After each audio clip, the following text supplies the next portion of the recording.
Deixa eu ver aqui. Bom, pessoal, boa noite a quem já está com a gente, né? Saúde o Evandro, a Ana e o Ramon.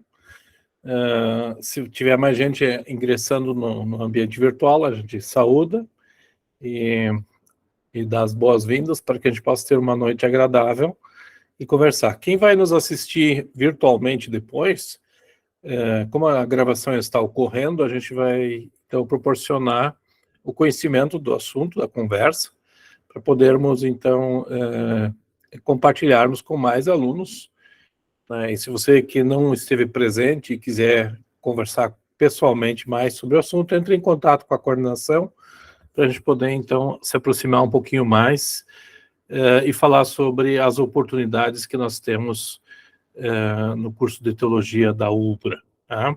Então, esse é o objetivo. Eu tenho uma pequena agenda. O título que eu dei, ele é baseado na leitura que eu fiz do Salmo 23, né, quando o salmista diz que o Senhor prepara para ele uma mesa, né, ao redor dos seus adversários. Né? Depois vamos meditar um pouquinho sobre isso, tá? Tem mais gente entrando aqui, deixa o pessoal gritar. Bem-vindos, então. Frederico está chegando. Então, a gente quer fazer uma conversa sobre alguns itens, né? Eu tenho 4 itens, na realidade. Quero rapidamente compartilhar com vocês uma pequena reflexão do Salmo 23. Depois descrever o que significa a pesquisa continuada na Universidade Luterana do Brasil. Olhar para os programas, os projetos pedagógicos dos cursos que a teologia está envolvida na UBRA, tá? Isso é interessante vocês conhecerem. E aí depois eu gostaria e quero abrir espaço para nós conversarmos sobre oportunidades a partir dos projetos pedagógicos institucionais e que nos abrem espaço para irmos muito além do que nós estamos fazendo hoje em sala de aula, tá? Então essa é a proposta da noite. Eu espero que dure aí 1 hora e meia no máximo, nossa conversa. Quem não está presente e que queira interagir posteriormente assistindo o vídeo, pode fazê-lo, tá bom? Depois eu dou espaço para vocês, pode ser? Frederico, tá bom, né? Ana, Evandro. Vamos olhar um pouquinho o Salmo 23. Para quem está... Eu sou luterano, os luteranos seguem a ordem histórica das leituras feitas no culto, e no final de semana era o culto do Bom Pastor, tá? As leituras eram direcionadas, então, a partir do Salmo 23 e, consequentemente, também de outros contextos onde o pastor é apresentado, tá?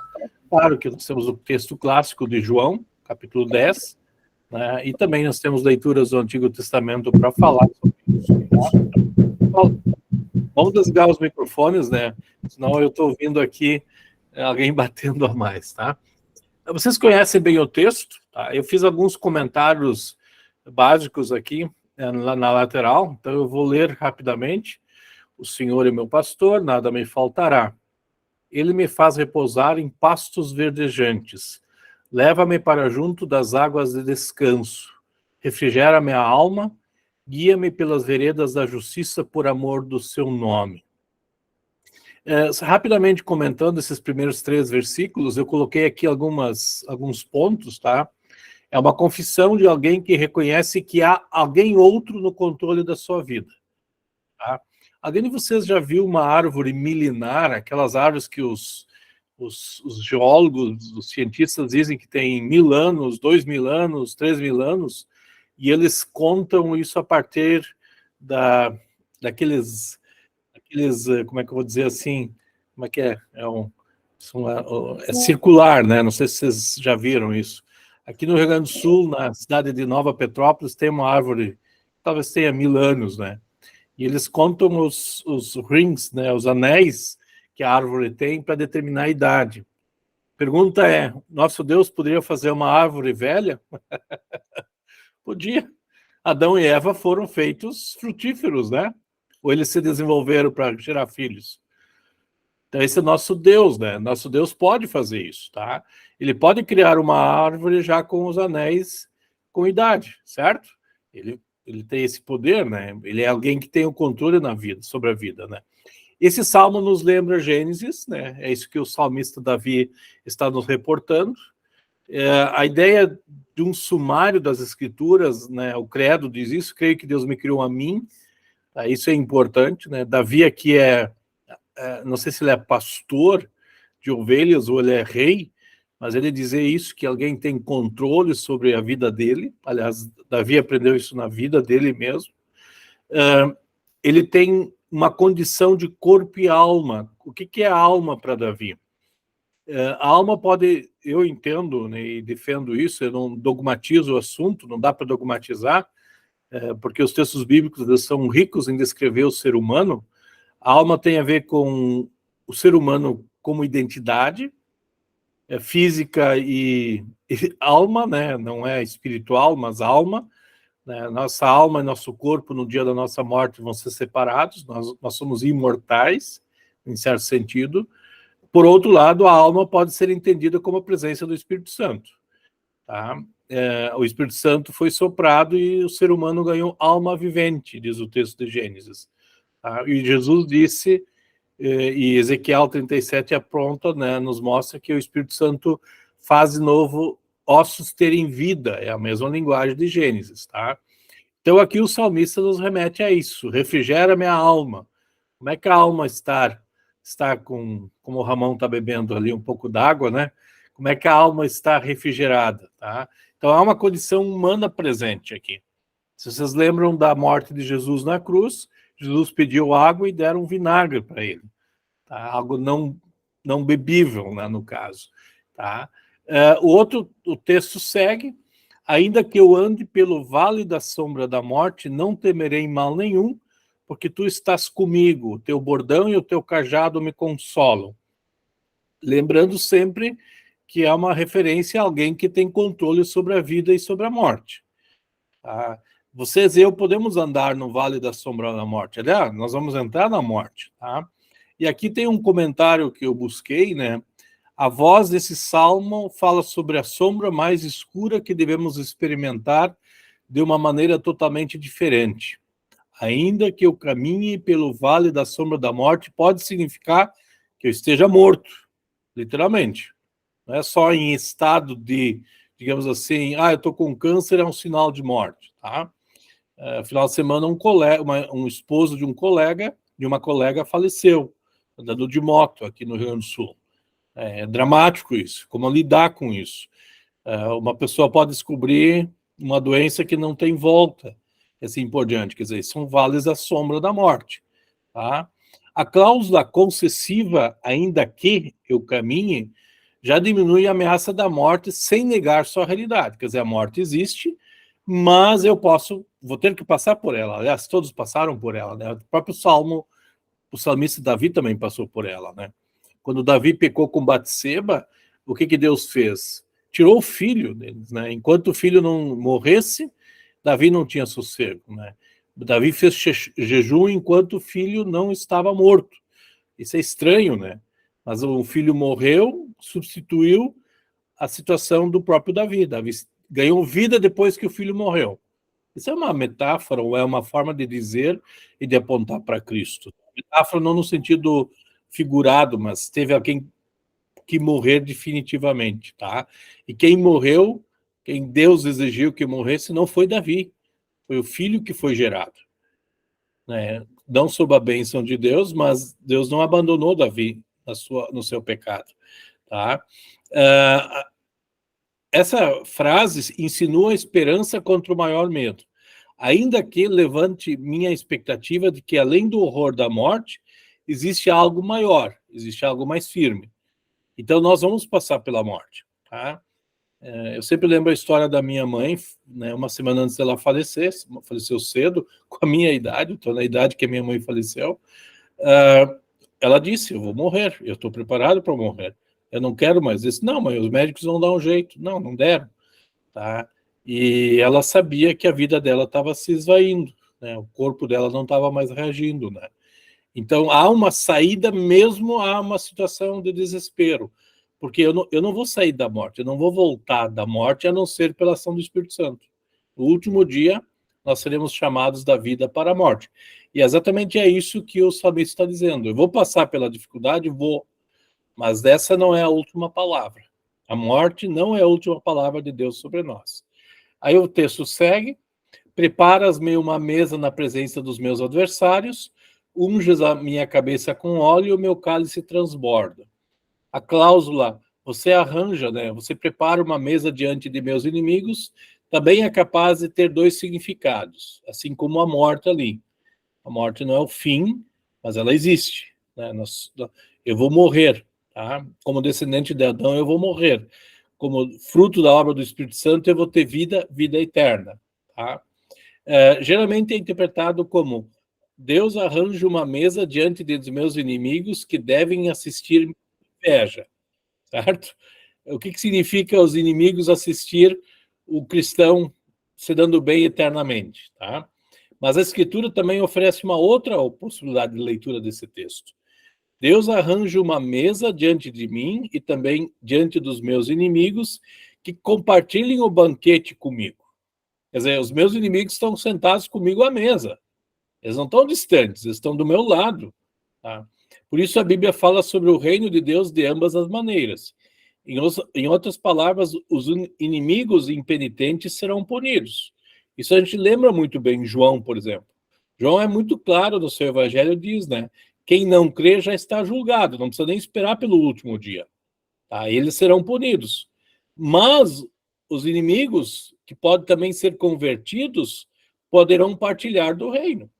Certo? Então, de novo, nós temos diante de nós uma baita de uma oportunidade, é isso que eu quero destacar, né, com esse convite que eu fiz para vocês hoje, de percebermos que mesmo que a gente tenha que sentar na roda dos escarnecedores, né, nós vamos fazer como, por exemplo, Abraão fez. Abraão orou por Sodoma e Gomorra.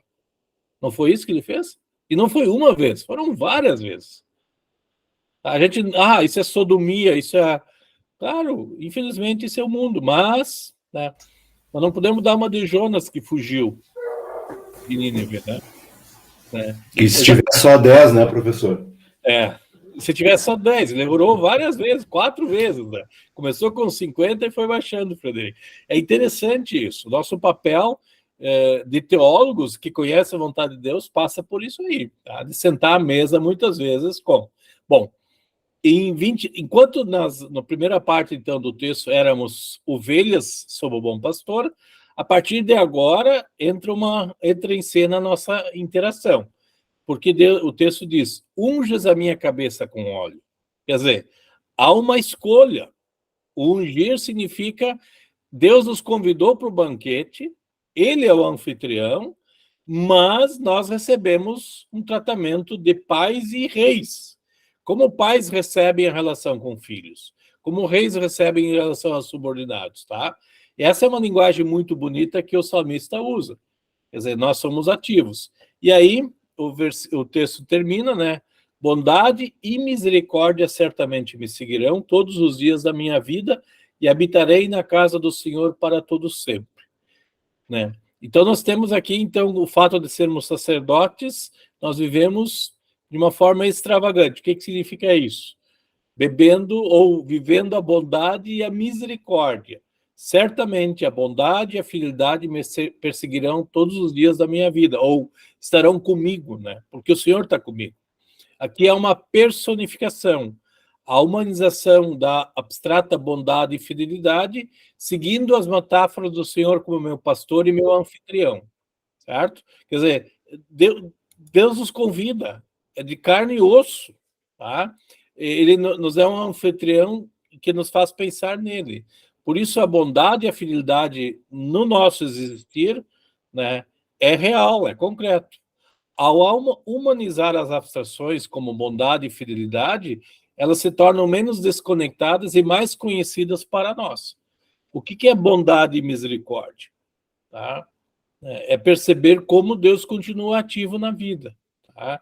E assim por diante. Uma última reflexão: o que se refere à casa do Senhor? Habitarei na casa do Senhor. Refere-se tanto ao santuário terrestre, onde Deus está, tá? Como nós vemos em outros salmos, São os lugares onde o povo de Deus celebra a sua comunhão com Deus, né? E, novamente, temos uma segunda opção de leitura. Tá? O Senhor está presente em ambos os lugares como santuário. Aliás, no Novo Testamento, nós não temos igrejas, lembram?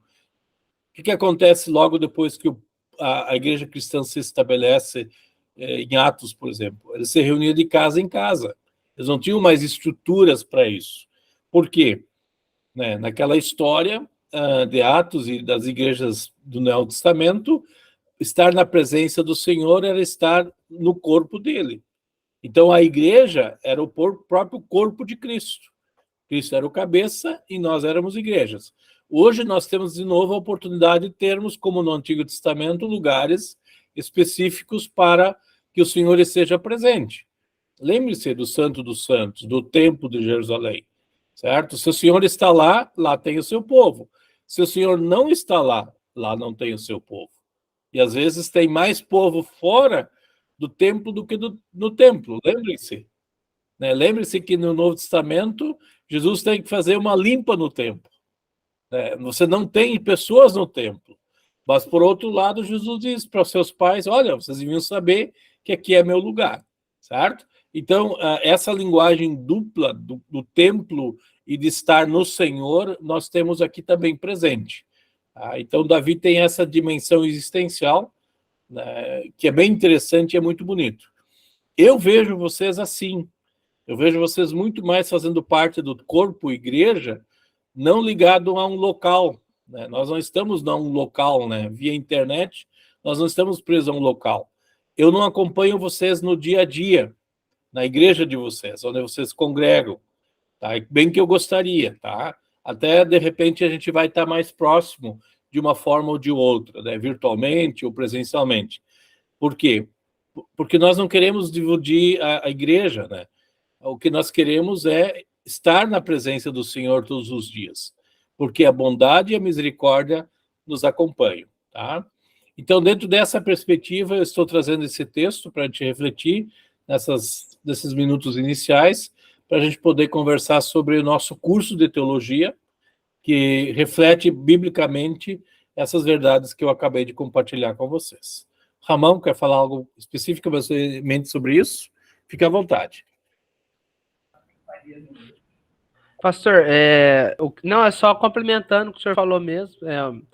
Interessante, né, quando João vai dizer lá no capítulo 1 do seu evangelho, ele diz, né, que o verbo habitou entre nós, mas quando nós analisamos o grego, a palavra eskenosem, quer dizer, né, que Cristo, ele é o próprio templo, ele tabernacularizou entre nós, né, ele habitou, montou a sua tenda no meio do seu povo. Perfeito. É só um complemento mesmo. Perfeito. Gostei muito dessa tua leitura, e realmente é verdade, tá? Por isso, a igreja sempre é onde Jesus está, não onde uma estrutura está, certo? E isso é importante, né? Claro que se Jesus está no local onde as pessoas organizaram para a palavra ser anunciada, para aquilo que ele mostra onde ele está presente, estar presente, há igreja, sem dúvida. Mas, de repente, nós vamos passar por uma fase pós-cultura cristã, onde as pessoas vão ser proibidas de ter igreja. Nós podemos passar por isso, tá? Especialmente se entrarmos num radicalismo por aí, legal e institucional, tá?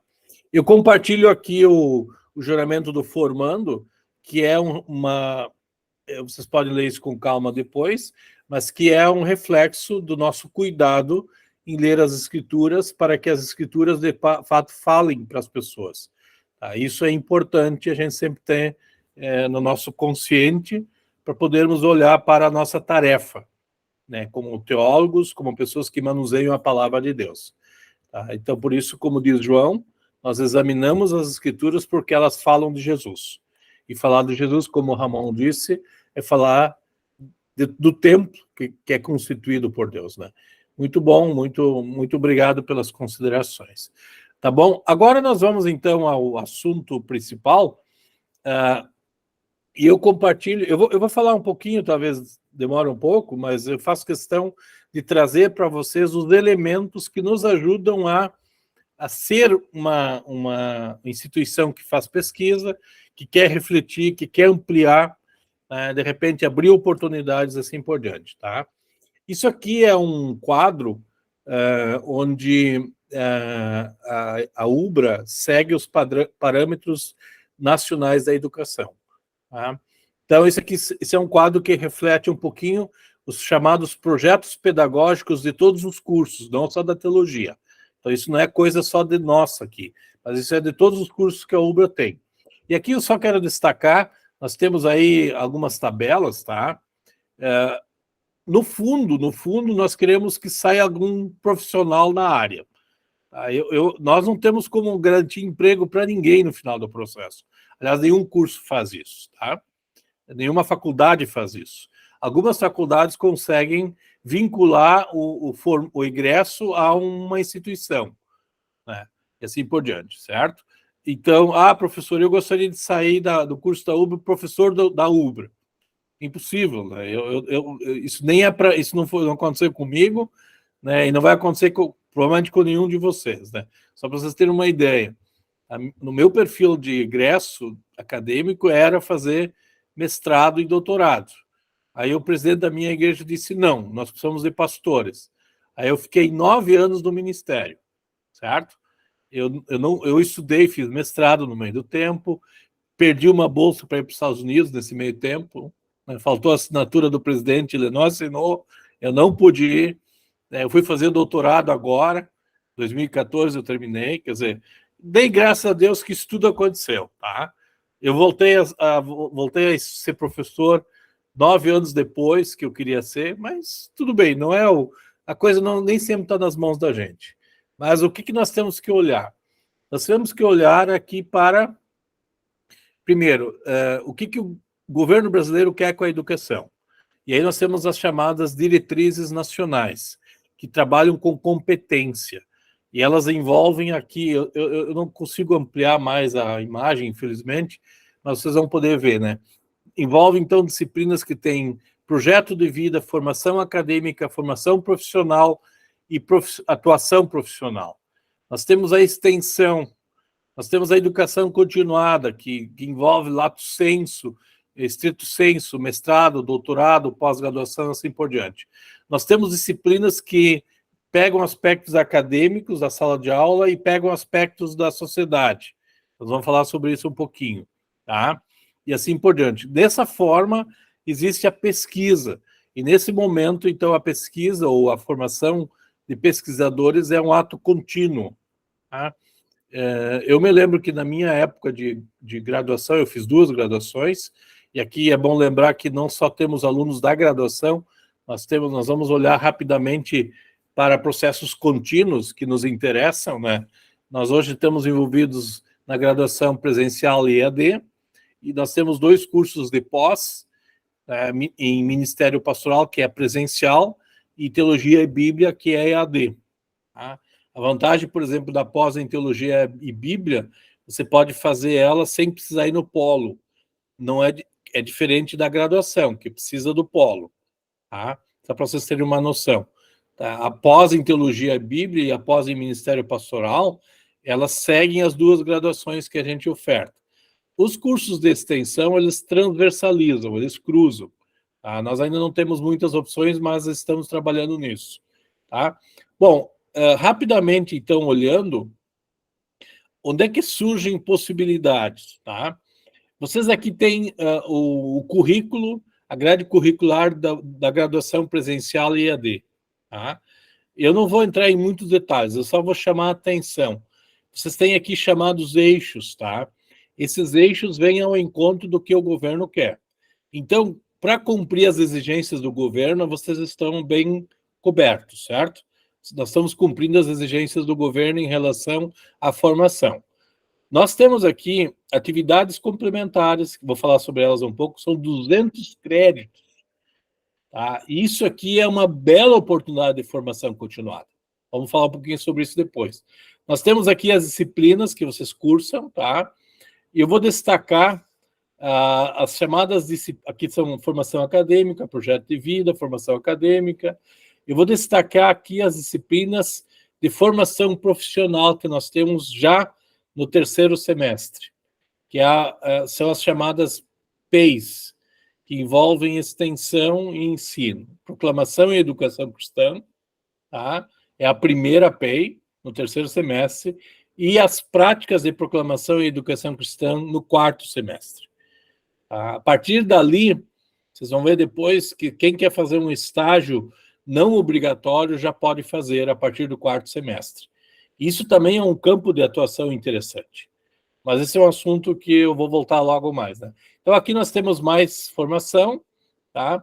No quinto semestre, nós temos uma outra disciplina, Missão, Diaconia e Pastoral Urbana, e no sexto semestre, Práticas em Missão, Diaconia e Pastoral Urbana. Essas são as disciplinas que eu considero chave para nós começarmos a olhar para além do currículo.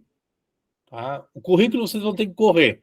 É como se nós pegássemos na mão de vocês e disséssemos, vocês têm que seguir aqui. Tá? Mas essas disciplinas de formação profissional, elas são ótimas oportunidades para vocês ir muito além do que a gente está fazendo. Tá? Aqui nós temos, além de formação profissional, também nos estágios, que são requeridos. Aqui tem os não requeridos e os requeridos. Tá? Nós temos estágio 1, né? O TCC 1 também é formação acadêmica, tá? Por mais que ele está nas mãos dos alunos. Estágio 2 e TCC 2. As optativas, elas nos ajudam a fomentar, digamos assim, uma caminhada além de um currículo determinado. Então, nós temos optativa 1. Na minha época, eu tinha muitas optativas. Tá? Eu escolhia, geralmente, optativas que exigiam grego e hebraico, assim, tremendamente. Tá? Gostava muito do grego e do hebraico. Tá? Mas agora nós não temos muitas opções. Não tem carga horária para isso. Optativa 2 é mais ligado ao curso. A 1 é mais geral, projeto de vida. E a 2 é formação acadêmica. Tá? Então, agora eu gostaria, então, rapidamente mostrar a política de pesquisa da UBRA, né? Ela é uma iniciação científica um pouco diferente do que vocês têm por exemplo, numa federal ou numa PUC. Tá? Qual a diferença das instituições como é que eu vou dizer isso? A UBRA não é uma filantropia. A UBRA não tem, digamos assim, iniciação científica com bolsa, principalmente. Isso nós já tivemos no passado. Hoje, se vocês entrar no currículo da PUC, por exemplo, eu olhei da PUC do Paraná, você tem muita iniciação científica, inclusive com carga horária destinada a professores. Hoje, de curso, eu não consigo dar carga horária para um professor para orientar um trabalho de vocês. Por que não? Porque a UBRA, como é uma entidade privada, assim como são todas as outras instituições, elas determinam a carga horária pela sala de aula. Então, hoje nós só pagamos salário ligados a uma disciplina, a um grupo de professores. Tá? Então, nós temos que cuidar, e isso é o lado institucional, né? A empresa privada, ela passa por isso. Tá? A UBRA não é uma filantropia, tá? Ela não tem recursos destinados assim a fundo perdido, por exemplo. Tá? Isso é importante vocês perceberem. Tá? Então, como é que se dá a iniciação científica na UBRA? Tá? Basicamente, nos chamados trabalhos de conclusão de curso, onde o aluno pode fazer um TCC. TCC é trabalho de conclusão de curso, né? TCC, trabalho de conclusão de curso, que prevê ou uma monografia, ou, por enquanto, só monografia nós estamos fazendo. Mas nós estamos caminhando, buscando um projeto de aplicação que surge, por exemplo, das PEIs e dos estágios. Tá? O MEC faculta isso. O MEC quer isso. Isso significa um trabalho que dura mais. Tá? Hoje, infelizmente, nós, pela instituição, nós temos um professor só que orienta todos os TCCs. Eu tive um semestre que teve 720 TCCs sob minha responsabilidade, num semestre. Isso não é orientação, isso é trabalho de escravo, né? Mas é isso que aconteceu comigo já.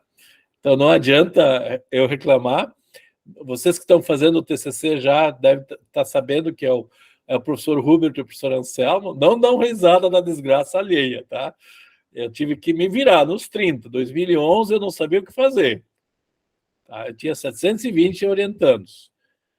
Né? Isso é gente para burro. Não, burro era eu fazendo trabalho. Brincadeiras à parte, tá? E eu não tinha carga horária cheia, não. Eu ganhava... Né? Na EAD, para sair mais barato para vocês, né? Hoje um professor ganha, para orientar 25 alunos, ele ganha 1 hora.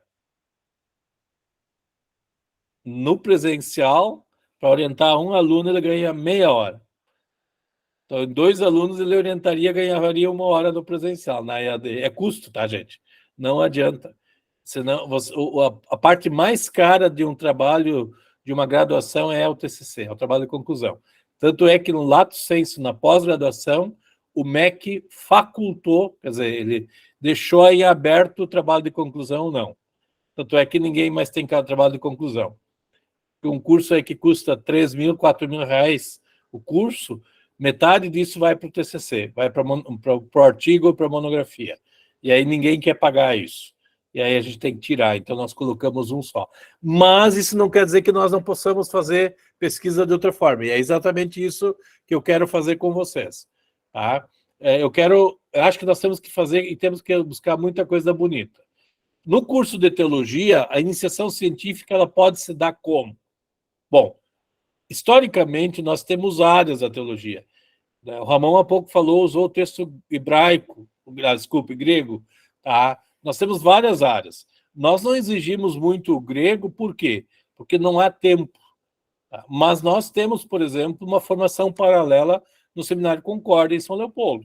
Infelizmente, as aulas são presenciais. Quem está longe não pode. Tá? Eu sei que quem mora aqui próximo pode fazê-lo. E assim por diante, pode ampliar. Inclusive, eu acho que o custo não existe, o custo é mínimo, eu não sei. Eu não estou lembrado agora dos detalhes. Por quê? A exegese ela é importante. Ela nos diz o que dizer. A exegese nos apresenta o remédio, que é a palavra de Deus. Tá?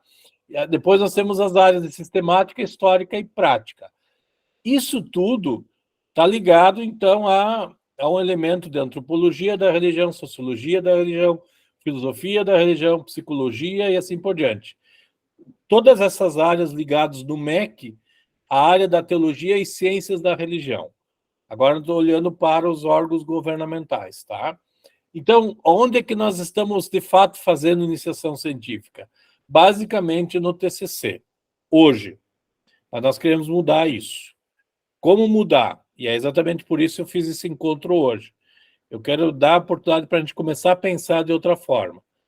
Não talvez colocando a encargo de professores, mas passando pela coordenação de curso, para poder ir ao encontro de vocês, lá onde vocês estão. É isso que eu estou querendo propor daqui a pouco, tá? Então, aqui nós temos os chamados eixos temáticos da pesquisa que poderia ser desenvolvida, digamos assim, além do TCC. Nós temos a área de... Vou pegar 2 grandes blocos aqui, né? A pregação e o ensino, tá? Que é basicamente o manuseio da palavra de Deus. O que é uma pregação? Pregação não é necessariamente no púlpito.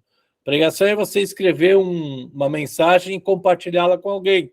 Pode ser na internet, pode ser em qualquer formato, tá? O ensino da palavra de Deus. Você pode ter um ambiente onde você manuseia o texto bíblico publicamente diante de pessoas, tá? Temos também, essas são 2 áreas, pregação e ensino, missão e evangelização é outra área, a questão urbana é um outro assunto, tá? A igreja hoje está muito próxima das pessoas, uma próxima da outra, né? Eu ainda sou do ambiente rural, onde as pessoas brigavam, levavam 1 ano para se ver, né? Porque era na roça, né? Brincadeira, né? Mas a gente não está muito próximo, hoje não, hoje você convive com o vizinho. E uma 5ª área é a questão de projetos sociais, tá? Onde a teologia pode entrar porque se envolve com pessoas. Então, em si, nós temos 5 eixos que podem nos ajudar. O eixo da pregação, do ensino, da missão ou evangelização, da urbanização e da questão social. Tá? Eu acho que isso é fundamental para a gente perceber. E aí, a partir dali, surgem linhas de pesquisa, e essas linhas, hoje, elas já estão na extensão. As 4 disciplinas da extensão já facilitam isso aqui. Por isso, nós temos 2 PEIs, Missão, Diaconia e Pastoral Urbana, e Proclamação e Educação Cristã.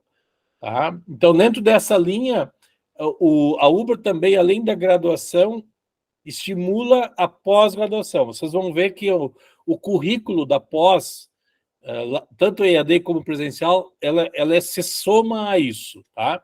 Nós temos 2 pós, nós temos a pós em Teologia e Ministério Pastoral e a Teologia e Bíblia. Então, é uma continuidade. Rapidamente falando dos estágios não obrigatórios, eles podem ocorrer em hospitais, escolas, igrejas, quer dizer, isso é educação continuada, tá? Centros sociais, atreladas ao curso. Como é que elas ocorrem? Elas podem ocorrer, por exemplo, para quem faz a disciplina de práticas de proclamação e educação cristã no 4º semestre, são estágios não obrigatórios. São aqueles estágios não ligados à instituição UBRA, mas ligados a uma outra instituição, que são formas de fomentar a educação continuada. Tá? E a práticas de missão, diaconia e pastoral urbana que ocorre a partir do 6º semestre. Isso aqui é uma exigência legal. Só os alunos que estão nesses semestres podem se envolver com esse tipo de práticas. Tá? Não é como o aluno, por exemplo, da medicina, que já começa um estágio não obrigatório no 1º semestre, mas sempre sob a supervisão direta. Aqui a supervisão é de alguém formado na área afim, certo? As atividades complementares são outro bloco enorme, são 200 horas de formação que podem estimular a educação continuada, tá? O leque de educação continuada na iniciação científica. De que forma? E aqui eu compartilho, então, que o curso de teologia tem 200 horas, que vocês lá no final têm que provar no curso, mas que vocês escolhem. E que podem ser o quê? Podem ser extensão universitária, pode ser trabalho voluntário comunitário, pode ser curso de idiomas e assim por diante. Isso na área da extensão. Na área da pesquisa, iniciação científica. Bom, bolsista.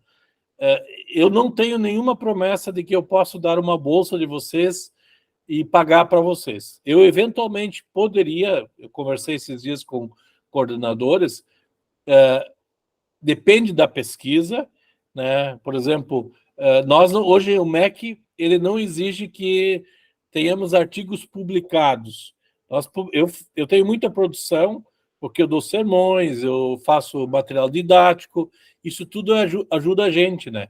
Mas nós poderíamos ter participação em pesquisa orientada, por exemplo, vocês se envolvem numa instituição em que precisam produzir alguma coisa especificamente, isso gera para vocês horas complementares, pelo menos, né? E áreas no ensino. Nós temos um egresso do curso, da graduação da UBRA, que está terminando doutorado na PUC do Rio Grande do Sul, ele está fazendo estágio, tá? Aqui, ó, estágio, aqui pode ser não obrigatórios, mas no caso dele é o estágio obrigatório da PUC-RS. Ele está com a gente nas aulas de quinta de manhã. E ele é o egresso do curso de teologia da UBRA, tá? Que, como a maioria de vocês. Os cursos de extensão, eles hoje são muito mais informativos, mas nós poderíamos, por exemplo, olhando aqui para vocês que estão espalhados, eu vejo a Ana, que está em Porto Alegre, nós poderíamos ter cursos específicos onde vocês poderiam nos ajudar, sendo professores, e a gente eventualmente poderia organizar, eu só estou agora fazendo uma chuva de ideias, organizar, por exemplo, para ajudar colegas ou amigos ou a igreja da Ana, tá? Se a Ana é membro de uma denominação religiosa, a cursos específicos, tá? Isso tudo nos ajudaria muito, e talvez vocês teriam necessidade. Nós podemos fazer isso eventualmente presencial, eu estou aqui próximo a Porto Alegre, mas nós poderíamos ter cursos online, feitos, por exemplo, em Santarém, mesmo estando aqui. Claro, isso são tudo formas da gente começar a imaginar como a gente poderia fomentar a formação acadêmica dentro daquilo que se propõe. Eu vejo a Jeane, A Giane Miller está no Paraná, lá no oeste do Paraná, sudoeste quase. São formas que a gente tem de ir ao encontro dele, tá? A gente poderia usar. Hoje a internet ajuda, ou situações presenciais, né? Pessoas mais próximas, que não geram despesas institucionais, né? Nem para vocês e nem para mim, mas geram oportunidade de abrir espaço. Tá? Eu tô falando isso como coordenador, mas também como professor e também estimulando vocês a abrir espaços, tá? Isso pode ser reconhecido dentro do curso ou nas instituições que vocês estão, tá? Só para mostrar para vocês rapidamente, quem faz a pós em Teologia e Ministério Pastoral, esse é o curso presencial. Vocês estão vendo que as áreas, por exemplo, de aconselhamento, diaconia, serviço, homilética, pregação, educação, outra questão é a exegese, está tudo presente aqui. Ética, são assuntos que estão ligados às PEIs, aos projetos pedagógicos que há pouco eu apresentei para vocês. A outra pós é de Teologia e Bíblia, essa aqui é totalmente EAD, quem tem uma graduação pode fazê-la, né? Vocês têm aqui, por exemplo, aqui no final mais, poimênica e aconselhamento, educação, homilética e retórica, ética e desafios contemporâneos, né? Depois de uma parte mais bíblica, a parte pastoral ou teológica aparece aqui de novo. Então, para quem está na pós, ou numa dessas pós, tá, pode também participar.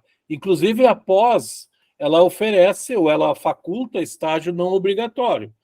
Tá? Quem está na pós pode também fazer estágios, né? Desde que entra no... Esse aqui não é um estágio requerido pela pós.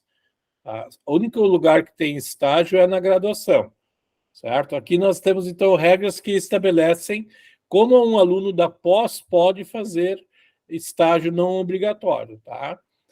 Por exemplo, onde que ele pode atuar, o que ele pode fazer, isso está tudo disponível aqui para quem quer ser um aluno da pós, tá? Bom, vamos agora para a última parte do nosso encontro, onde eu gostaria de ouvir vocês sobre oportunidades para a gente poder trabalhar melhor, tá? Eu só coloco aqui um parágrafo da Unesco sobre o que é educação no século XXI. Acho que isso é importante para a gente ter noção, tá? E eu faço questão de ler, e ele também reproduz um pouquinho o projeto pedagógico do curso de teologia das diversas formas, tá? O relatório da Comissão Internacional sobre Educação para o século XXI postulou 4 pilares da educação do futuro. Primeiro, saber conhecer. Segundo, saber fazer. Terceiro, saber ser. E quarto, saber conviver. Na articulação entre a compreensão do conceito de competências, entendido como a mobilização de recursos, como conhecimentos, habilidades, atitudes e valores, para resolver desafios, necessidades e problemas. E os 4 pilares da educação do futuro têm-se que o saber conhecer trata dos conhecimentos, o saber fazer trata das habilidades, e o saber ser e saber conviver referem-se às atitudes e aos valores. O saber conhecer refere-se ao processo de aprendizagem que nunca está finalizado, um aprender a aprender contínuo. O saber fazer refere-se à articulação e à combinação do preparo técnico, as aptidões pessoais e relacionais. O saber conviver depende da descoberta do outro como sujeito e da construção coletiva de projetos. Por fim, o saber ser implica agir com ética, responsabilidade e compromisso social na relação com a sua realidade.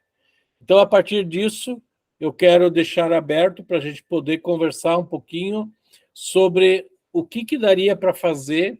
Eu gostaria de ouvir vocês no curso de teologia para aproximar mais essa formação acadêmica de vocês com o contexto, com a vida, com a realidade, com as necessidades que vocês têm. Eu deixo agora a palavra aberta para a gente poder refletir um pouquinho mais em conjunto. Já falei demais, 45 minutos.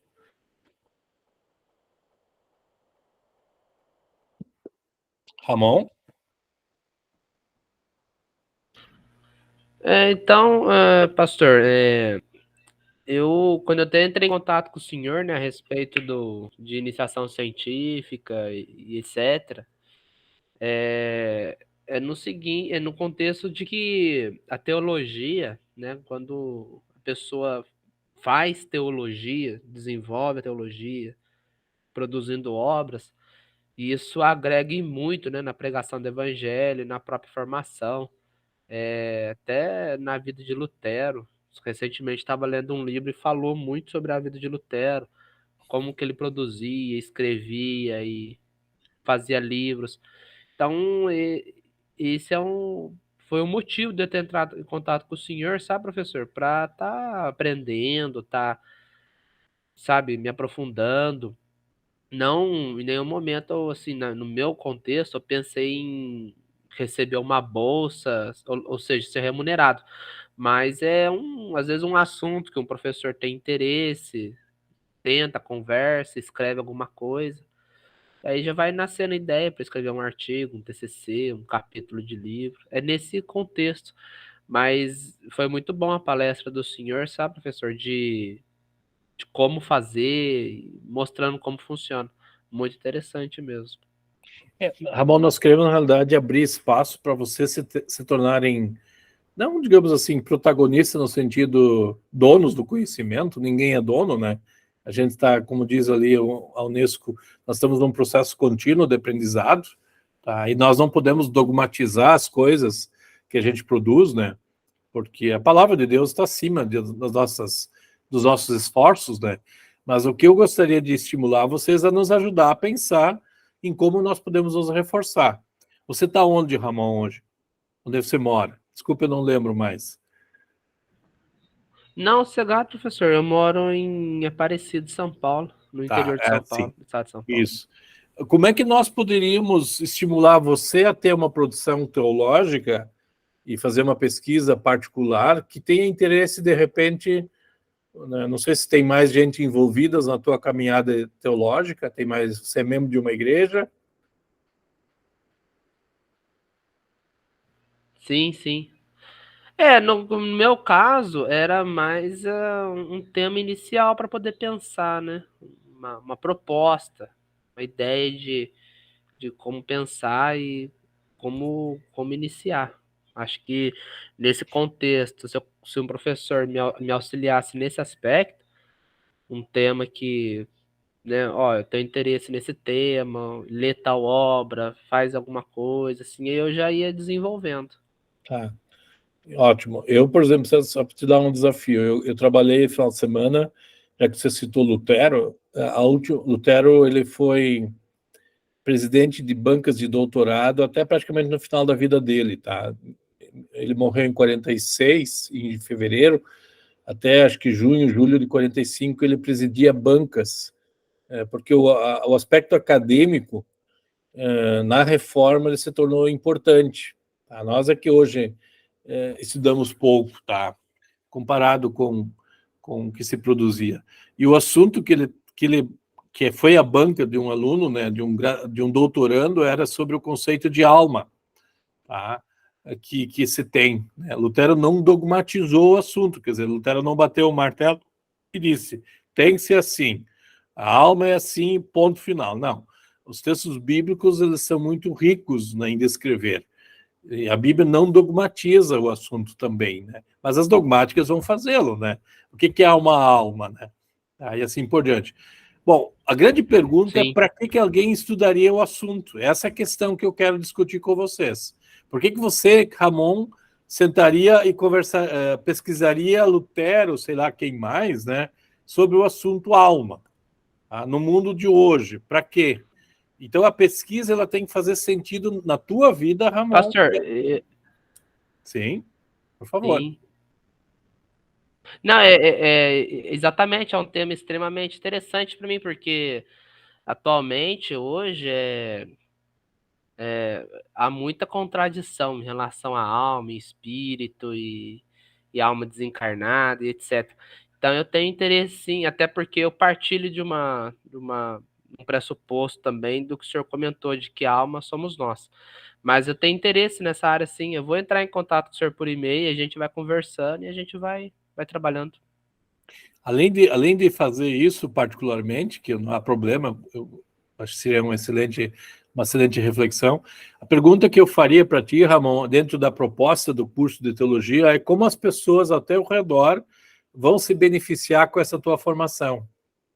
Isso vale para todos vocês, vale para o Federico, vale para a Giane, para a Ana, tá? Para o Rogério, para o Milton, Pedro, que eu estou vendo aqui, para o Alan, e assim por diante, né? Como é que vocês estão sendo preparados? Porque ninguém faz teologia para si, né? Nós precisamos ir ao encontro do mundo, certo, Ramon? Então, eu acho que nós deveríamos nos organizar e nos estimular a nos ajudar, tá? E a ideia daqui não é olhar para o lado financeiro. Claro, eu não tenho condições de sair daqui e ir para Aparecida, Ramon. Eu mesmo. Eu estou com uma carga horária, eu tenho 20 horas do presencial, eu tenho que levar o curso presencial, aí eu tenho mais algumas horas para coordenar o curso, e ainda assim eu preciso dar aula às vezes do EAD também. Então o que a gente faz? A gente quer maximizar as formas.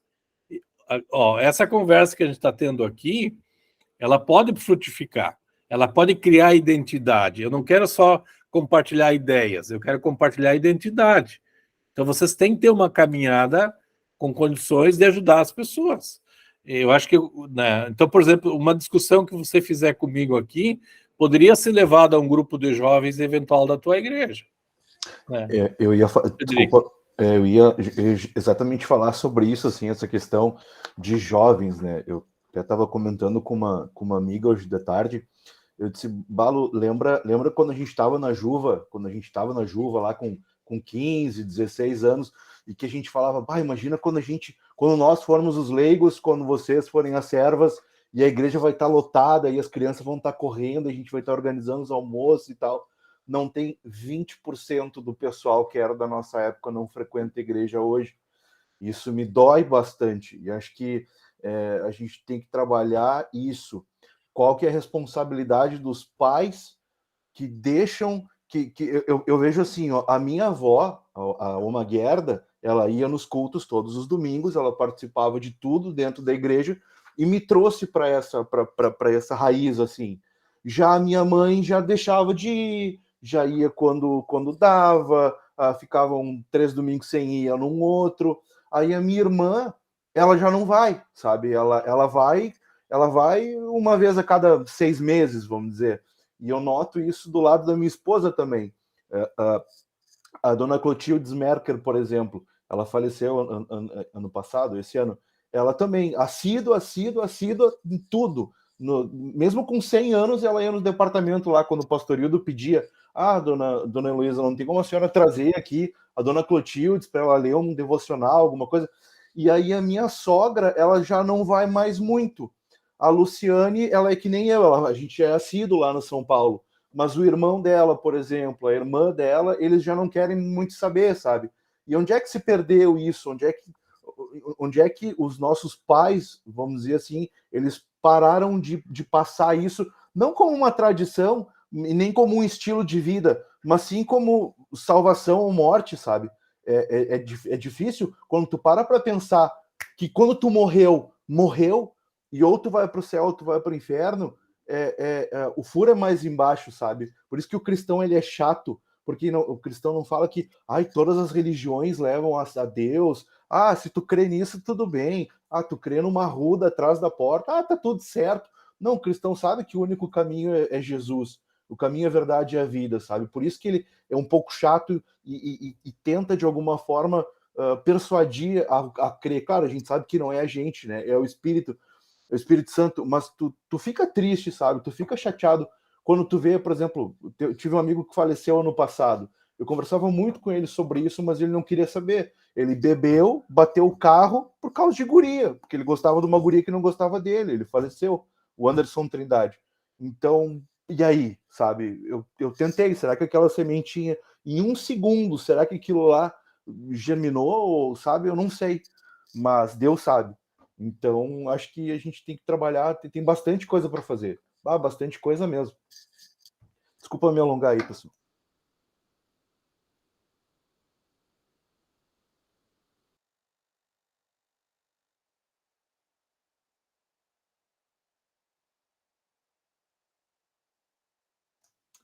O pessoal travou ou eu travei?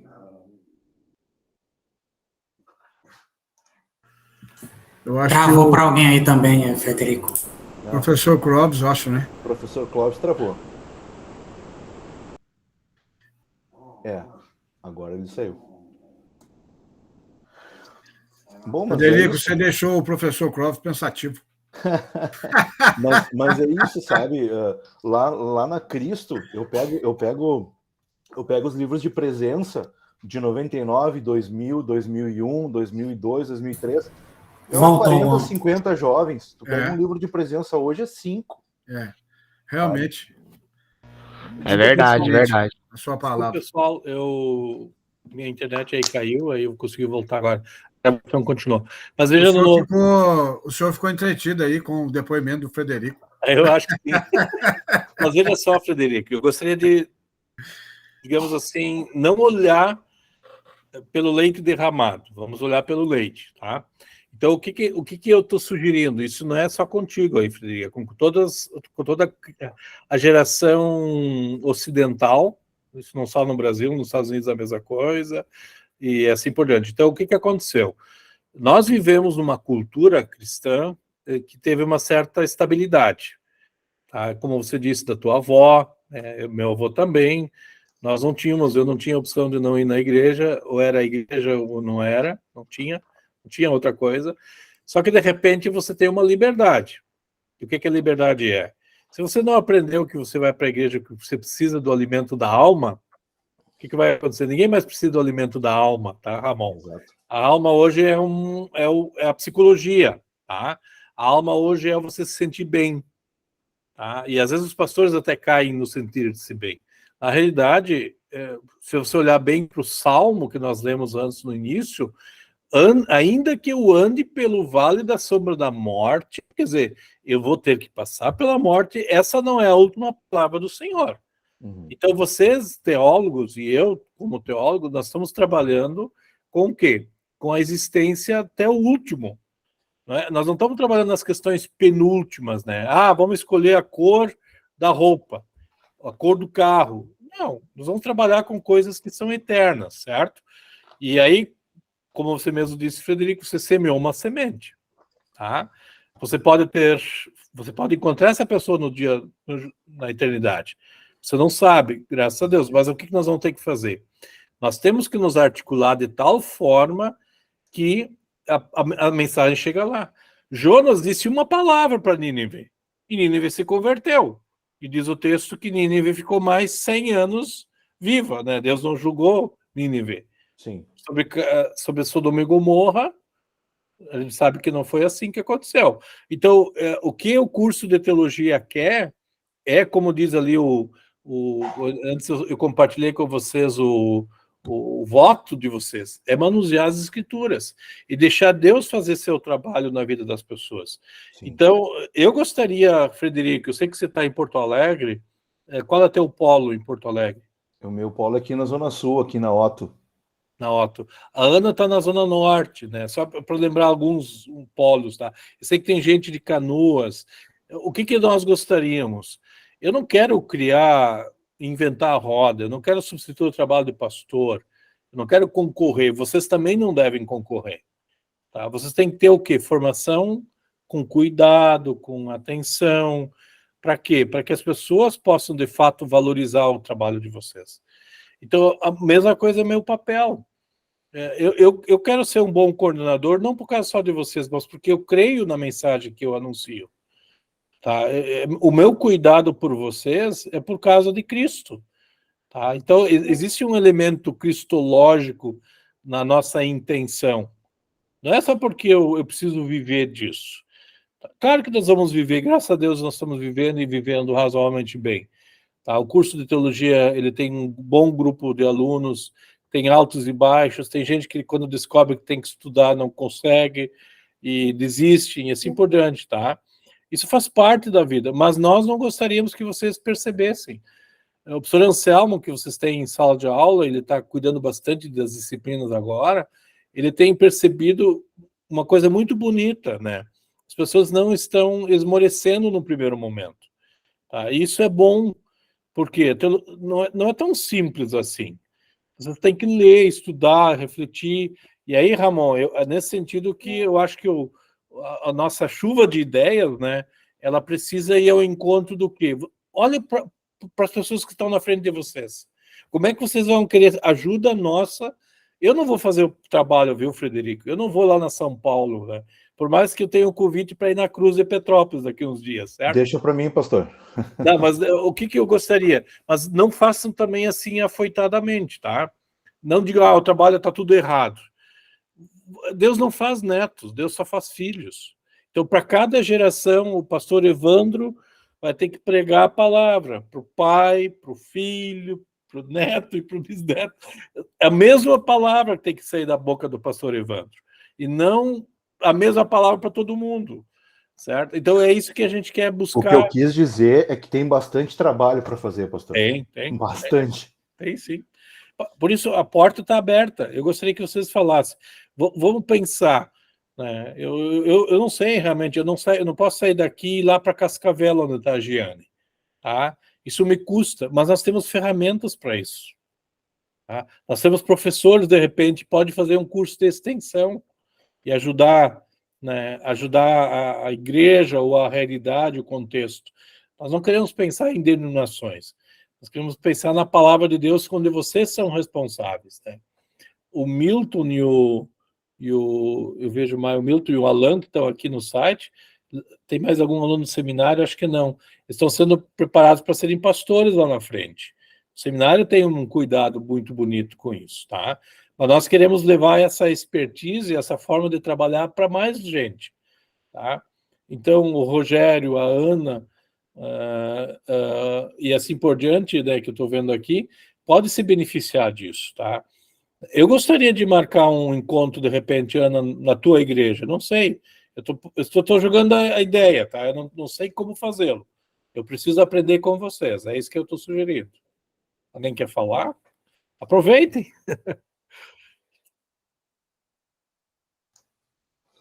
Eu acho mais fácil, pelo menos o pessoal daqui de Porto Alegre, daqui a pouco, Porto Alegre e região, a gente vai até o seminário, né? Daqui a pouco, sei lá, pega um sábado de tarde e vai tomar um chimarrão.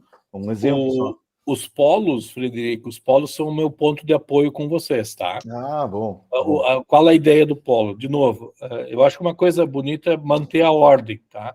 Claro. Cara, eu moro no seminário, tá? Se alguém conhece aqui em seminário, eu tinha um aluno da EAD que um dia viu uma foto do Seminário Concórdia e estava doidinho para fazer a formatura aqui.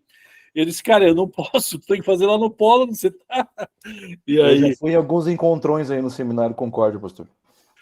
Se encontrou com alguém? Nós dois somos grandes, hein? Cuidado, não vou bater de frente. Encontrão do DIPA, do Distrito Porto Alegrense aqui, dos jovens. Ótimo. Mas, Frederico, nós vamos ter que achar o polo ali. Eu estou devendo visita no polo. Tá? Paulo Zona Sul. Mais ideias? Estamos aí, estamos querendo ouvir vocês um pouquinho, por favor. Me ajudem. Vocês conseguem me ouvir? Perfeitamente. Alto e claro. Bom. Então vamos lá. Primeiro quero registrar aqui os meus parabéns por Ramon, por esse brilhantismo, essa fala, essa sede que ele tem, um menino novo que eu percebo pela voz, pela entonação da sua dicção, essa sede, essa vontade que ele tem de se aprimorar, especializar mais no conhecimento da palavra de Deus. Parabéns, Ramon. Que Deus te abençoe e faça prosperar o seu ministério a realizar seus sonhos, seus desejos. Hoje à tarde, professor Clóvis, eu fui fazer uma revisão daquilo que nós já vimos. E, por sinal, me deparei com o seu material no tema de número 2, com o título A Pesquisa, aqui, Teológica ao Longo da História. Uhum. E eu percebi que o senhor fez um comentário ainda da época de Lutero, mas tinha Lutero de uma época em que ele e os seus colegas começaram a recrutar pessoas a fim de treiná-los para a boa ou bom manuseio da palavra de Deus. Repare que eu estou falando, o senhor estava falando na sua apostila, numa época de 1400 a 1500, alguma coisa. Então, já naquele tempo, Ramon, Martim Lutero já tinha aquela preocupação de treinar pessoas na sua escola para manusear bem a palavra de Deus. Eu pertenço a uma denominação que até mais ou menos ali por volta da década de 80 para 90, tinha uma certa resistência à teologia. Pasme, eu tenho 45 anos de idade hoje, passei para a igreja aos 16 anos. Um tio meu ligou para minha mãe e falou assim, na época, lá em 93, Lourdes, cuidado, não deixa o Evandro fazer teologia, porque ele vai se perder. Daí, aquilo só entrou no ouvido dela, saiu em outro, eu também não dei muita atenção.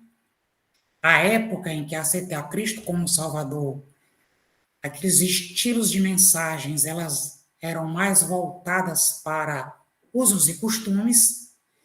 Eu acredito que agora você já deduze que eu sou da Igreja Assembleia de Deus.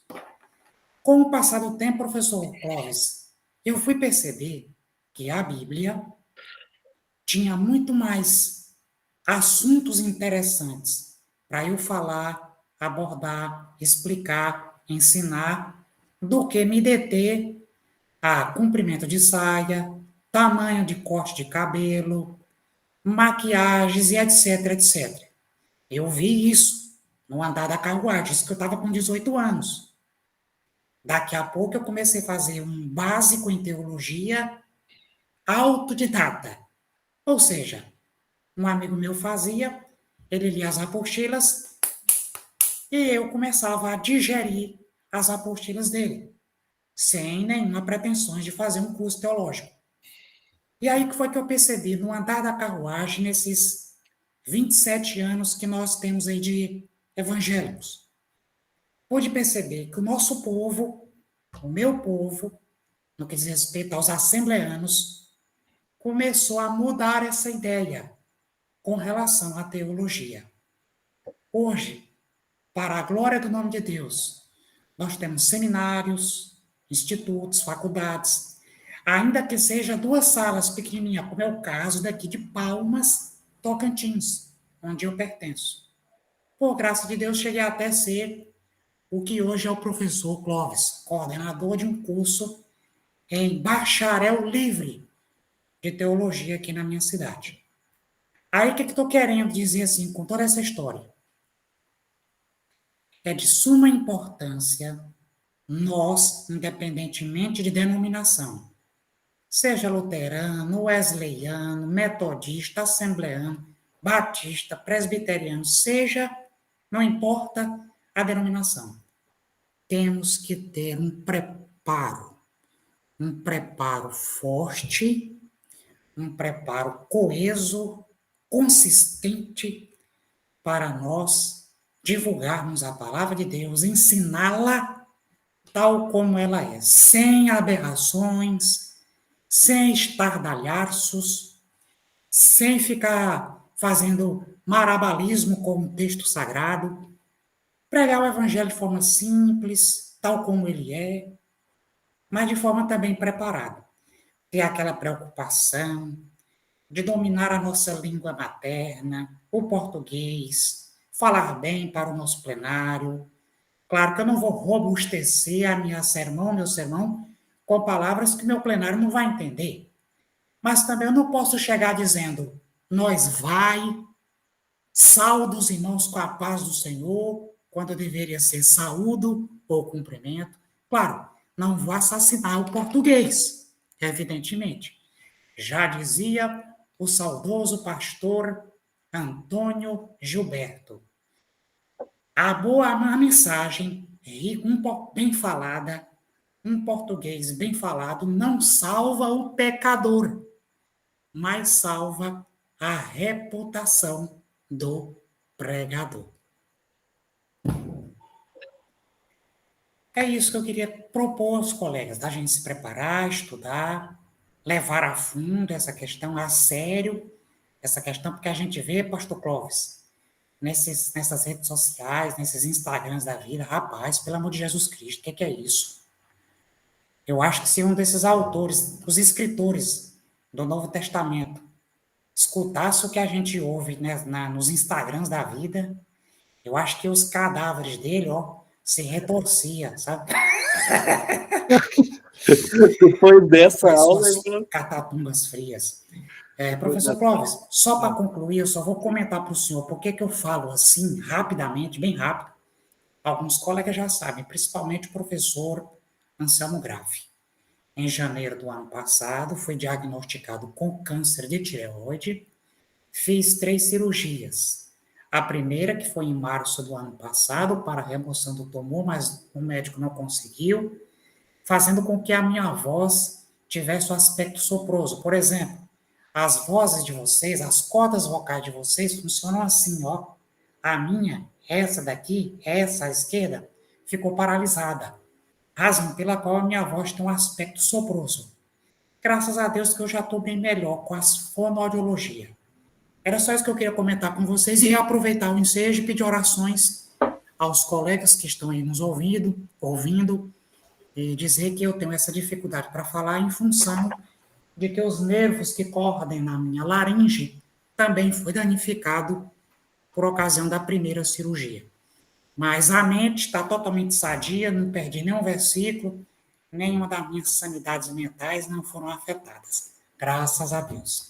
Era isso que eu queria falar, e mais uma vez, Ramon, se você ainda estiver na sala, meus parabéns, vai nessa sua força que você tem muito a agregar em termos de conhecimento. Obrigado, professor. Obrigado, Ivano. O professor Anselmo já tinha me falado do senhor, né? Eu já tinha conversado em outros momentos. Mas, graças a Deus, a gente consegue enxergar, né, a necessidade de não ser medíocre, tá?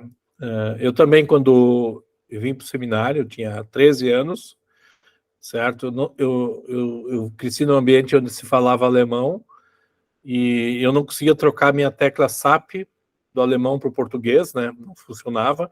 Então, de vez em quando, confundia a língua, né?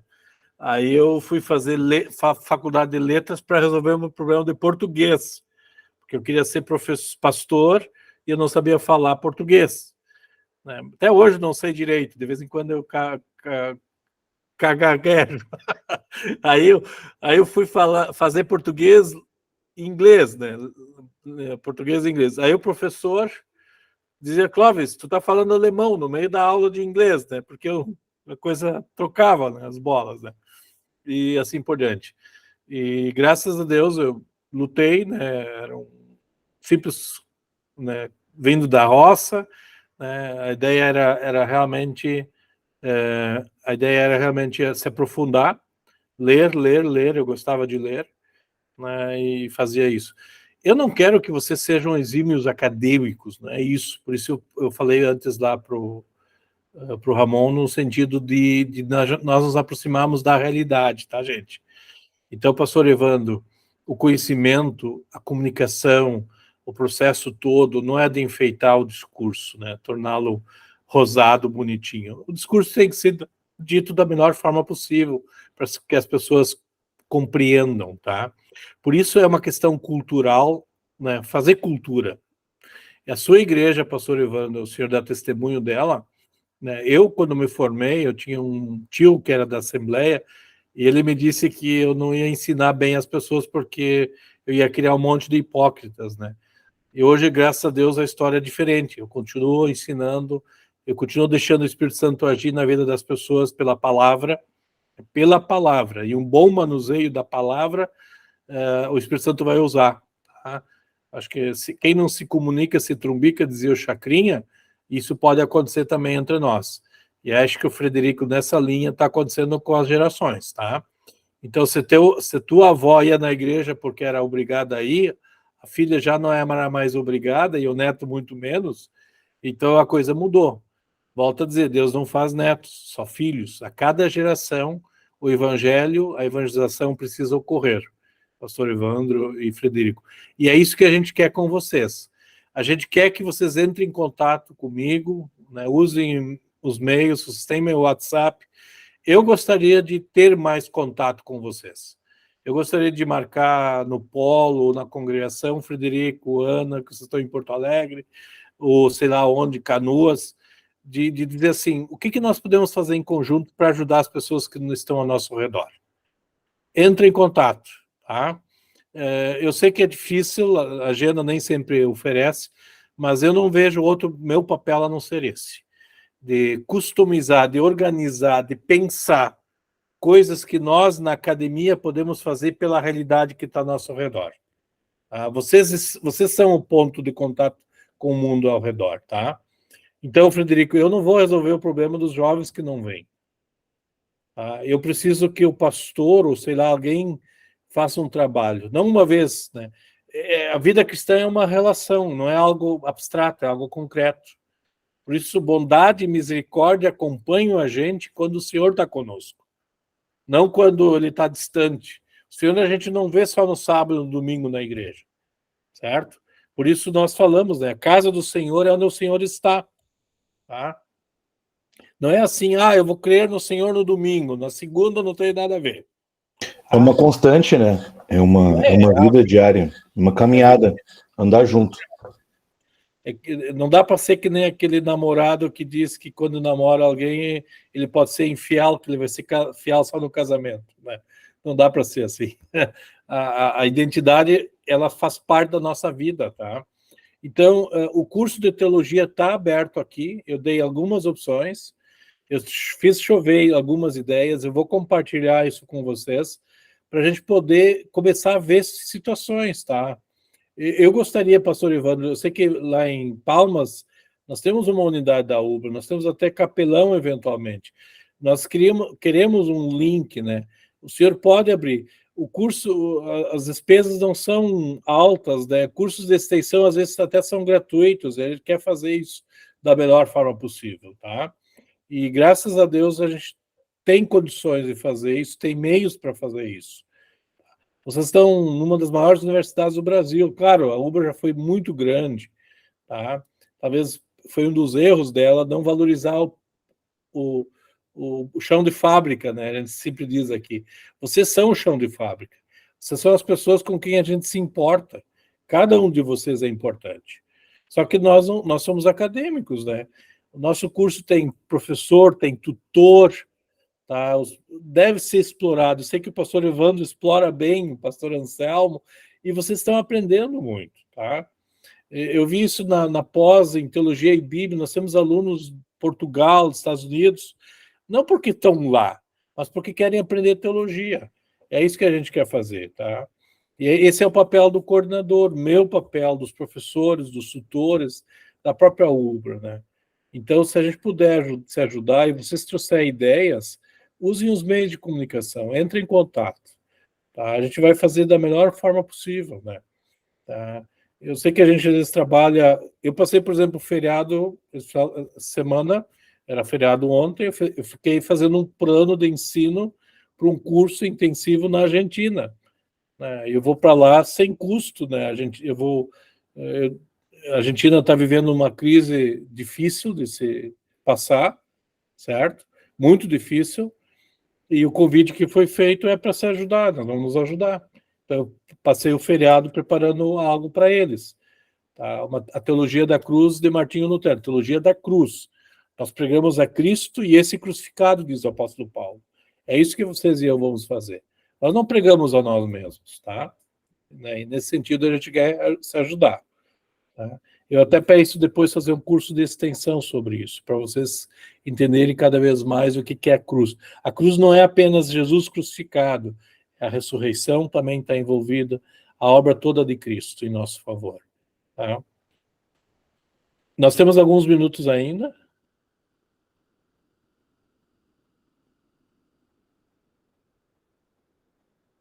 Frederico? Alguém mais quer falar? Aproveitem. Bom, professor, então agradecer, né, pela sua disponibilidade, a sua preocupação esse carinho que o senhor tem pelos seus alunos, de procurar dar a eles o melhor que o senhor tem, para que nós possamos também desenvolver as nossas competências e as nossas habilidades. Quero até aproveitar aqui o ensejo para dizer para o senhor que eu já vou estar utilizando, viu, o seu conhecimento, aquilo que o senhor está passando para nós. Para os colegas aí que não sabem, eu tenho um canal no YouTube que é voltado para assuntos dessa natureza. Bíblia, curiosidades da Bíblia. Lá eu não invento nada não, certo? Lá eu estudo, aqui, ó, vocês estão vendo aqui, ó, meus livros, certo? Na hora que o senhor estava falando aí sobre o Salmo 23, lembrei desse livro aqui, né? Eu tenho ele, está lá O atrás. senhor tem ele, né? Tenho, tá Pois aqui. a minha área mais de atuação, professor, é na área de escatologia, Tá. Apocalipse. Quando o senhor apresentou lá a ementa lá da optativa 1 e 2, quando eu vi lá sobre Apocalipse, opa, vai ser aqui que eu vou entrar. Então, assim, eu já estou pegando seu material, eu já estou fazendo, assim, pegando algumas ideias para ver se eu construo vídeos voltados para levar o conhecimento da palavra de Deus. No momento, eu estou impossibilitado de pregar o rojão, quero falar o estilo eloquente, aquele que o senhor conhece, típico dos assembleanos, né? E eu estou mais assim, uma palestra, um testemunho que eu estou contando. As minhas atividades, quanto pregador itinerante, estão suspensas, devido a essa questão da minha condição da saúde, né? Até o mês de outubro, o iodo que eu tomei dia 5 passado está aqui trabalhando. Uhum. Para eliminar aquilo que a cirurgia não foi capaz de eliminar, certo? E aí eu estou me recuperando aos poucos. Agora há pouco, antes mesmo do senhor entrar aqui na sala, né, de chamar a gente, eu estava aqui editando um vídeo para o meu canal, que vai ser o próximo que eu vou lançar daqui a 2 dias, mais ou menos, porque gravar. Primeiro é preparar a mensagem, depois gravar, depois editar os vídeos, para depois lançar lá no portal, né, lá na plataforma do YouTube. Se os colegas tiverem algum interesse, tem aí 12 pessoas na sala, e quiser fazer alguma navegação lá no YouTube, você basta digitar Pastor Evandro Carlos. Eu vou repetir mais devagar e calmamente. Pastor Evandro Carlos. Talvez é o nome que aparece aqui para vocês aí, ó, no meu. Deve estar escrito alguma coisa, tipo Curiosidades Bíblicas, Pastor Evandro Carlos. Então tá fácil. Vai lá, se inscreva se você quiser. Eu estou vendo um bonitão também de gravata bordô aqui, é tua? Mais ou menos, isso aí mesmo. Já me inscrevi, já. Aí vocês dão ideias, tá bom? A gente, já que nós somos colegas, né, de aula, irmãos em Cristo. Irmãos do mesmo pai, né? Irmãos do mesmo pai, vai lá, comenta alguma coisa, me dê alguma ideia que possa aprimorar os meus próprios vídeos. Fique à vontade, até porque os comentários são livres. Quando eu entrei na onda de gravar vídeos, eu entrei sabendo que eu ia ser criticado e ia ser também elogiado. Então, eu estou preparado para isso. Eu tenho 45 anos de idade, poxa, não é possível que eu não tenha maturidade para entender algum colega, né, que... Não gostei do seu vídeo, não. Tchau. Ou então, rapaz, eu gostei. Essa parte aí, eu não entendi muito bem como é que ela é. Essa cana trilhada que você falou aí, no meu entender, é bambu e não a cana de açúcar. Eu acho que você cometeu um pequeno equívoco aí histórico, mas está valendo, né? É isso aí. Deus abençoe vocês, um forte abraço e até um próximo encontro aí. Professor, mais uma vez, obrigado. Obrigado, Evandro. O senhor tem um canal, ou seja, já tem um meio de fazê-lo, tá? Se a gente pode fornecer mais conteúdos para compartilhar com o senhor, né? Você pode fazer, por exemplo, um programa sobre escatologia, né? O ideal seria o professor Gerson Lino, que é o professor responsável pela área. Sim. Quem sabe a gente pode colocá-lo em contato, inclusive, o senhor conhece ele, já foi aluno dele, né? Então, nós temos caminhos, portas abertas para isso, Evandro. Eu acho que nós temos muitas coisas bonitas sendo feitas, né? E nós queremos nos responsabilizar conjuntamente, certo? Tá? Mais alguma pergunta? Mais alguma observação? É isso? Só Passamos agradecer um bom também. tempo. Muito obrigado do seu tempo, professor Clóvis, pessoal aí também. Obrigado a todo mundo aí. Obrigado pela noite. E eu aguardo o contato de vocês para tomar algumas iniciativas, tá? Pedro, por favor. Só agradecer mesmo, professor. Eu cheguei um pouquinho atrasado, mas amanhã eu vou rever vai ficar gravado, né? Vai, eu vou pôr à disposição. Entre hoje e amanhã deve estar para vocês no YouTube. Ok. Tá? Ótimo. Obrigado. Uma boa noite a todos. Obrigado. Sim. Obrigada, professor. Obrigado, Ana. Até mais, se Deus quiser, gente. Muito bom. Boa noite. Boa noite, Jane. Para vocês. Também quero deixar registrado meu agradecimento, professor, que assim, o corpo docente é maravilhoso. Professor Anselmo, eu estou com ele, e o professor Hubert, assim, são maravilhosos, não tem nem como descrever, porque eles têm uma paciência enorme com a gente, principalmente comigo. E graças a Deus está dando certo aí. Eu estou com uma ação social para fazer, e eles têm me orientado bastante. Você está numa API, né? Um projeto de extensão. E isso também, isso vai além do ambiente de sala de aula, né, Giane? Sim. Como eu tentei mostrar para vocês, as ofertas, as oportunidades são muito grandes, tá? Os alunos que estão começando talvez não conseguem visualizar ainda o que vem pela frente, mas o nosso currículo, ele prevê uma interação com a realidade, né? Mas eu estava esses dias meditando, Giane, sobre como nós nos relacionamos, né? Às vezes a gente tem que fazer ação social só dentro da igreja. Na realidade, nós cuidamos de toda a criação de Deus, né? Exato. E esse cuidado a gente tem, porque nós somos, como diz o Frederico, filhos do mesmo Pai, né? Em Jesus Cristo, tá? E assim por diante, tá? Muito obrigado. Tá, e assim, a minha dificuldade foi exatamente essa, porque a gente, não sei se é como luterana aqui, né, em Medianeira, então a gente faz mais ação social dentro da nossa igreja. Então eu tive essa dificuldade de ir para fora, mas ainda tenho que realizar, porque ainda não consegui, vai ser num asilo, mas já está tudo assim programado para levar alguns jovens comigo para ir lá. E graças a Deus acho que vai dar certo. Que legal. Que bom que você está enxergando, olhando para além do horizonte, né, da gente, né? E isso é muito bonito, né? Isso é muito bonito. Certo. Tá bom, meus amigos? Obrigado, Jane. Obrigado a todos. Fiquem bem. Que Jesus acompanhe a cada um de vocês nesta noite. Né? Como diz Lutero, que o inimigo do maligno não tenha poder algum sobre nós, porque ele está com a gente. Certo? E queira Deus que a gente possa se ver em qualquer momento. Eu aguardo o contato de vocês com interesses, para a gente poder conversar mais e se aproximar mais da nossa tarefa de fazer teologia no curso de teologia, né, como era a proposta, né, de percebermos essa mesa posta pelo Senhor, e nós temos um mundo todo que não crê, tá? E queremos que, de fato, o mundo creia, né, como Jesus quer. Então a gente vai se envolver nesse sentido aí. Fiquem bem na paz do Senhor e, se Deus quiser, a gente se encontra por aí. Muito obrigado. Amém. Boa noite. Tchau, Boa tchau, noite. pessoal. Boa noite. Deus abençoe. Boa noite. Boa noite. Boa noite. Boa noite.